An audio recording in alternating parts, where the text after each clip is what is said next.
ધારી તાલુકાના ચલાલા ગામે આવેલા હરીબા મહિલા કોલેજ ખાતે હરિદ્વારથી શેફાલી દીદી દ્વારા વ્યસન મુક્તિ તેમજ પુસ્તકોનું વિમોચન કાર્યક્રમનું આયોજન કરવામાં આવ્યું હતું, જેમાં પ્રાણીઓ માટે હોસ્પિટલનું લોકાર્પણ કરવામાં આવ્યું, જેમાં મોટી સંખ્યામાં ગાયત્રી પરિવારના ગુજરાતમાંથી પહોંચ્યા હતા. સાથે સાથે લોક સંસ્કૃતિનો કાર્યક્રમ પણ યોજાયો.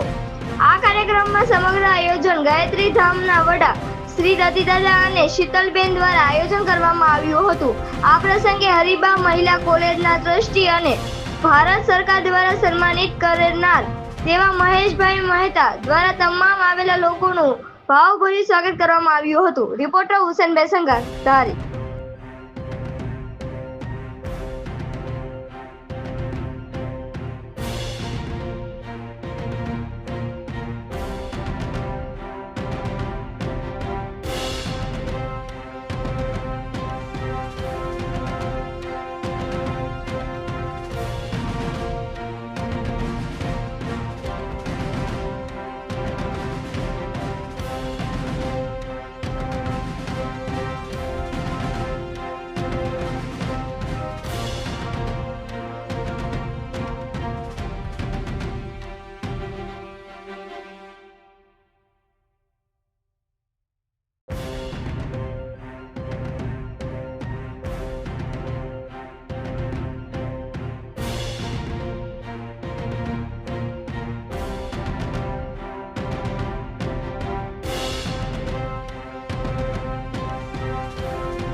આપનું નામ શું છે, ક્યાંથી આવો છો અને આજે કાર્યક્રમ કઈ જગ્યાએ હતો ને શું કહીશું? અશ્વિન કુમાર કેજાની મારું નામ છે અને હું ગુજરાત જોનલના સંયોજક તરીકે અમદાવાદમાં છું, અમારી ઓફિસ.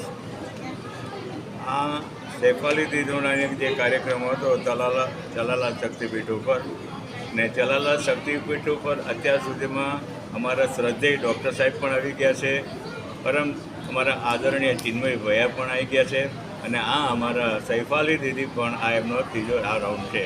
તો 2026ને ધ્યાનમાં રાખીને કયા કયા કાર્યક્રમો કરવાના છે એની અહીં આગળ મંચ ઉપરથી જણાવટ થઈ ગઈ અને બધાએ સહકાર આપ્યો છે અને બધા પણ એમ કે હવે પછીનો જે મોટો કાર્યક્રમ આવે એ આ બાજુ રાખો એ વધારે સારું રહેશે. ઓકે. સાહેબ આપનું નામ શું છે? આજે કાર્યક્રમ હતો, શું કહેશો? જી, અખિલ વિશ્વ ગાયત્રી પરિવાર શાંતિકુંજ હરિદ્વારથી સમગ્ર વર્લ્ડમાં બહેનો ભાઈઓના દિલમાં જેમનું સ્થાન છે એવા આદરણીય શેફાલી દીદી શાંતિકુંજ હરિદ્વારથી ખાસ આજે ચલાલા ગાયત્રી સંસ્કાર ધામની મુલાકાતે આવ્યા હતા. સાથે સાથે આદરણીય ઉદયપ્રકાશ મિશ્રાજીભાઈ સાહેબ, દયાનંદજીભાઈ સાહેબ, ગુજરાત ઝોનમાંથી આદરણીય જાની દાદા, કનુ દાદા, રાવલ દાદા, અમારા પ્રભારી એવા હરિસિંહભાઈ, ભાવનગરથી વાઘાણીભાઈ, અમરેલીથી અતુલભાઈ સહિત સમગ્ર અમરેલી, ભાવનગર, બોટાદ અને ગીર સોમનાથ જિલ્લાના 1000થી પણ વધુ બહેનો ભાઈઓ આજે હરિબાગ કેમ્પસ ખાતે મહિલા સંમેલનમાં ઉપસ્થિત રહ્યા હતા, જ્યાં પૂજ્ય દીદીએ બાળકોની શિક્ષા માટે, જી, બાળકોને મોબાઈલનો ઉપયોગ ન કરવા માટે, બાળકોને વ્યસન ન કરવા માટે ખૂબ સરસ મજાનું માર્ગદર્શન આપ્યું. અને આવનારા ભવિષ્યમાં 2026માં શાંતિકુંજ હરિદ્વાર ખાતે યોજાનાર જે આપણો ત્રિવેણી સંગમ કાર્યક્રમ છે કે જેમાં પરમ પૂજ્ય ગુરુદેવના સાધનાને 100 વર્ષ પૂરા થાય છે, વનની માતાજીને 100 વર્ષ પૂરા થાય છે, અખંડ દીપકને 100 વર્ષ પૂરા થાય છે, જેની જન્મ શતાબ્દી મહોત્સવનું નિમંત્રણ આપ્યું. સાથે સાથે અહીંના બધા જ પરિજનોને મળ્યા, મુલાકાત કરી, બાળકોને મળ્યા, સંસ્થાનો પરિચય કર્યો અને આ સંસ્થાનો પરિચય જોઈ, કાર્ય જોઈ અને દીદી ખૂબ પ્રભાવિત થયા. અને આ સંસ્થાની જે ઝાંખી કરાવતી બુક જે આ સંસ્થા દ્વારા બહાર પાડવામાં આવી છે એનું વિમોચન પૂજ્ય દીદીના વરદ હસ્તે કરવામાં આવ્યું. આ પ્રસંગે સમગ્ર જિલ્લામાંથી, સમગ્ર ઝોનમાંથી ગાયત્રી પરિવારજનો ખાસ ઉપસ્થિત રહ્યા અને પૂજ્ય દીદીએ જે આ ગાયત્રી સંસ્કાર ધામ અને હરિબા મહિલા કોલેજ અને અમારા આદરણીય ડોનર શ્રી કનુદાદા અને તેજુરા પરિવાર મારફત જે અહીંયા સુંદર મજાની જમીન લઈ અને ત્યાં સુંદર મજાનું પ્રાણીઓ માટેની હોસ્પિટલ, પ્રાણીઓનું ટ્રેનિંગ સેન્ટર અને આખું પ્રાણી માટેનું આખું સંગ્રહાલય જે બનવા જઈ રહ્યું છે એમનું પણ ભૂમિપૂજન પૂજ્ય શેફાલી દીદીના વરદ હસ્તે થયું.